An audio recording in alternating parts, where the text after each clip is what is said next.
Everyone, good morning. Another day, another devotion for today. So, pag-usapan natin yung maling tatlong katuruan patungkol sa Trinity. Yung iba nakikita na ang Trinity parang katulad ng itlog, na di ba yung itlog merong shell, merong white, merong red. Yung iba naman is tinitingnan as parang solid, liquid, and gas.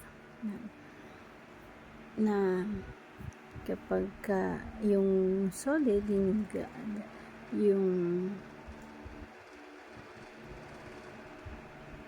liquid, yun yung anak, and kapag nag-evaporate, that is the Holy Spirit.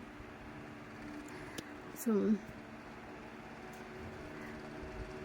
yung iba naman, yung sun, tinitingnan yung araw, yung liwanag, and yung heat, yung iisa lang daw yun. At the same time, may tatlong bahagi. Yung iba naman nilalarawan yung Trinity bilang isang tao, parang ordinaryong tao. Natatay ka, nag-iisa kang anak, at then tatlong persona, pero isang tao lang. So, mali din po yung illustration na gano'n. Yung Trinity daw ay 3-in-1 coffee. Merong coffee, may sugar, may creamer na pinagsama, 3-in-1. Lahat ito po ay mali, paliwanag or explanation patungkol sa Trinity. Kasi po, kapag sinundan natin, dito nabubuo yung mga kulto or mga maling religion na tinatatag sa ganitong paliwanag. Separate dito is sa video na to, mas makikita nyo yung detalyadong paliwanag. Trinity sa Bible is sa Matthew 28 verse 19. Sabi dito, therefore go and make disciples of all nations. At nagsasalita dito yung ating Panginoong Jesus. Sinasabi niya dito na humayo at disipulahin nyo lahat ng mga bansa, baptizing them in the name, isang pangalan lang, of the Father, and of the Son, and of the Holy Spirit. One name, the Father, the Son, and the Holy Spirit. So, itong formula po na to is formula ng Trinity, Father, Son, and the Holy Spirit. Madaling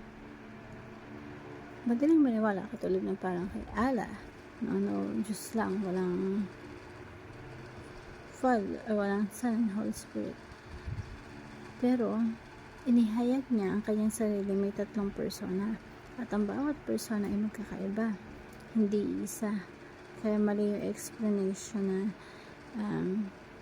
madalas naririnig natin patungkol sa Trinity. Na, ang teaching natin for today, what is the proper understanding of the Trinity? Paano po natin inuunawa ang Trinity? Number 1, God is one being. Meron lang isang Diyos. Invisible. Hindi pwedeng paghiwa-hiwalayin. Hindi kagaya ng 3-in-1 coffee, pwede mong paghiwa-hiwalayin yun.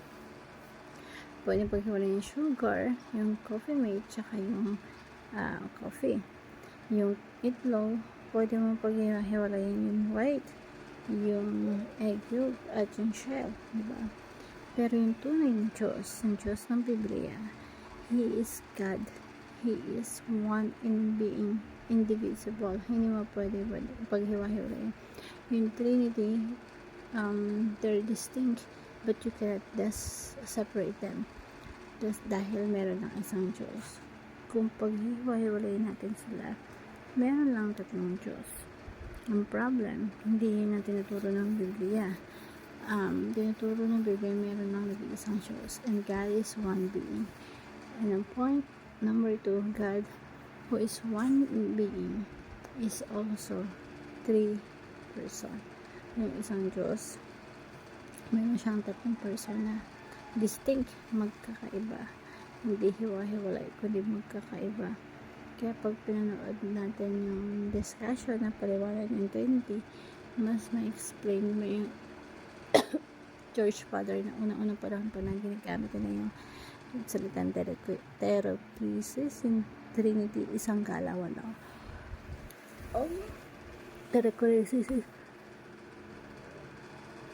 Doon nakuha yung salitang choreo or choreography na kapag sumayaw isang grupo, isang sayaw lang, isang galaw lang. That is choreography. Yung Trinity, hindi siya hiwa-hiwalay. Isa lang yun. Isang yes na kapag kumilos yung 3 person, merong Trinity. God's in 3 person. Yung Father, hindi siya yung Son. Yung Son, hindi siya yung Father. Or Spirit, hindi siya yung Son. Hindi siya si Jesus, hindi yung Father. So, distinct sila, magkakaiba sila. That's why mali din yung katuruan na Diyos ay parang tubig na dati yelo, tubig naging yelo, naging gas. No? Na kapag natunaw yelo, naging gas, isang tubig lang. No? Tawag is modalism. Maraming kulto na itatawag dahil sa ganung paniniwala sa modalism. Ang Diyos Ama ay siya rin ang Diyos Anak, siya rin yung Diyos na yung Espiritu. So naging tubig, yelo at naging gas lang. At mali po yun. So the Father, Son, and the Holy Spirit, they are distinct. Magkakaiba sila. Pag binasa natin to, makikita niya na distinct sila. Halimbawa, sa baptism ni Jesus, as soon as Jesus was baptized, nabaptismo na siya. He went up out of the water, and at that moment, heaven was open and he saw the Spirit of God. So, merong Jesus, merong Spirit of God, descending like a dove and lighting on him, and a voice from heaven said, "This is my Son." Nagsalita yung Ama, "This is my Son, whom I love, with whom I am well pleased." Makikita natin dito yung tatlong persona ng Diyos, ng ating Panginoong Jesucristo, the Spirit of God, and the voice of the Father in heaven. This is my Son, who's my love, with him I am well pleased. So, hindi sila iisa. In a sense na magkakahalo, hindi. So, God is 3 in persons. And number 3, God is unity in Trinity. So, ang Diyos ay isa lang sa Trinity. There is unity in diversity. Bagat magkakaiba, Diyos Ama, Diyos Anak, and Diyos Espiritu Santo, they are one being. Ito yung tamang katuruan patungkol sa Trinity. The historic Christianity, na ibig sabihin, simula pa lang, ito dapat yung panampalataya ng mga Kristiyano at hindi tayo humiwalay sa ganitong katuruan. And application sa buhay natin is number 1, reconciliation. Be reconciled to the Father. Yung Diyos Ama, siya talaga yung nagplano ng ating redemption. He planned our redemption at nakasulat dito na yung sa concept, each person has fully God, yes, distinct from the others. This is not a contradiction, but the divine truth revealed the scriptures, the Father's plans, the Son's accomplishes, and the Spirit applies salvation. Ibig sabihin ng Diyos Ama, siya talaga yung nagplano ng ating redemption at siya yung nagsugo kay Kristo at si Kristo ay namatay dun sa krus. Hindi mo pwedeng sabihin na si Kristo na namatay sa krus, namatay din yung Diyos Ama. The crucified din yung Banal Espiritu. So, hindi. Isa lang yung namatay sa krus, the second persons of the Trinity, and that is Jesus Christ. Na siya yung namatay, siya yung sinugo. Na kung sasabihin natin na yung Ama ay Anak ay isa lang, parang sinugo lang yung sarili niya, pero hindi. Ang sinasabi ng Biblia, the Father sent the Son. Si Jesus Christ po yung nag-accomplish, and He purchased our salvations with His own blood, and the Spirit applies salvation